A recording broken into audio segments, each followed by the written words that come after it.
For 13 years, Jeannie had lived a life of complete isolation.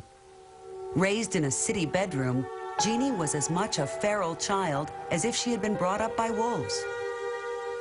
At 13, she was the size of a 6-year-old. Worst of all, she had never been taught to speak. The question now, could she ever learn? Jeannie's case was so scientifically important that the government funded a team of scientists to help answer the many questions she posed. Two of the scientists who would become especially important to Jeannie were child psychologist James Kent and linguist Susan Curtis. Neither had ever encountered a case as extreme as Jeannie's.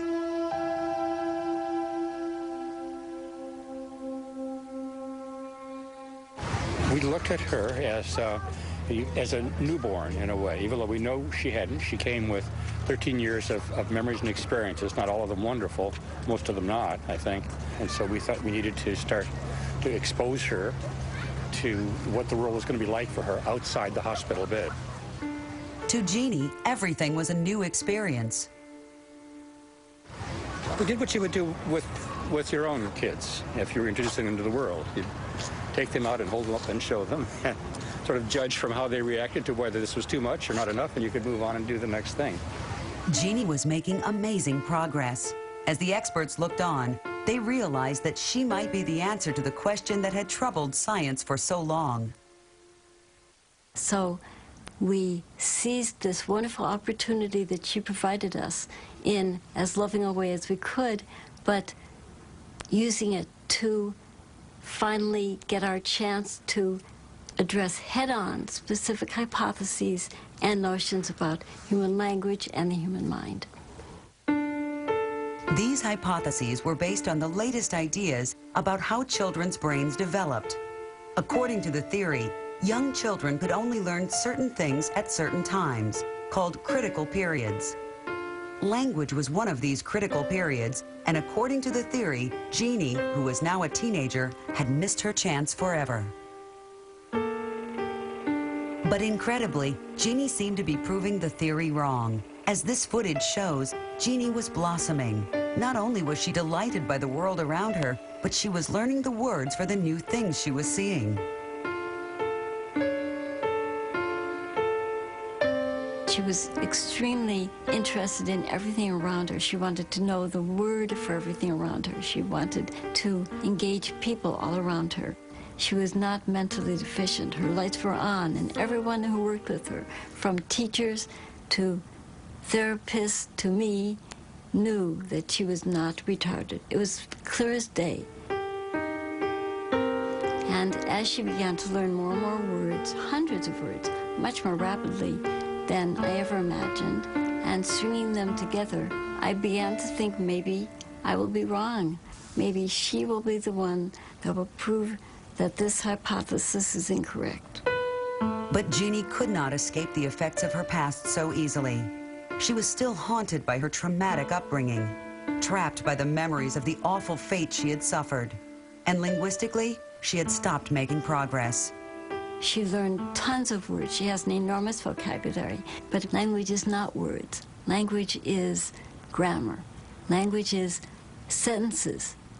How do you make a sentence? What can be a sentence? What is a sentence? How do you automatically know something's a sentence? So it wasn't because she was cognitively deficient. In other respects, it was because she was cognitively deficient in this island of human mind, the mental faculty that we call grammar. At the time Jeannie was found, brain science was in its infancy. But today, we have a much clearer picture of what actually happens in cases of extreme neglect like Jeannie's. In Jeannie's brain, the left part of her brain, her cortex, that has those neural systems responsible for speech and language, because she never heard any words and because she was never spoken to very often, they didn't get stimulated. And because they weren't stimulated, they got smaller and less functional and disconnected, and ultimately that part of the brain literally physically changes. Today, with modern imaging technology, we can actually see what happens in the brains of feral children, and the effects are shocking. Without normal stimulation, their brains are smaller and malformed, and the earlier this neglect begins and the longer it carries on, the worse the damage will be. Starved of stimulation, Jeannie's brain had simply not developed the capacity for language. And now that she was a teenager, she would never be able to learn. Despite this, Jeannie continued to be a close part of everyone's life. But there was more trouble ahead. Children have to belong to somebody when they grow up, and she was still a child, and she needed a family to belong to. So that's what we would have liked, a family that she could belong to.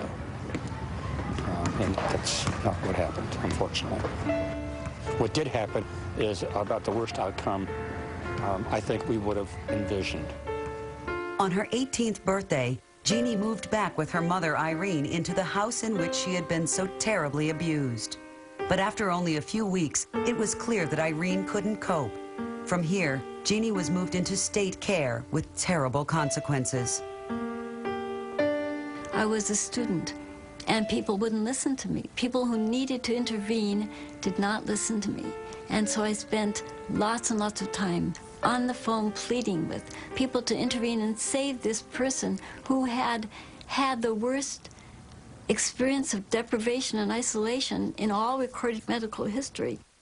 Jeannie moved from home to home, sometimes with the very people who served as her therapists.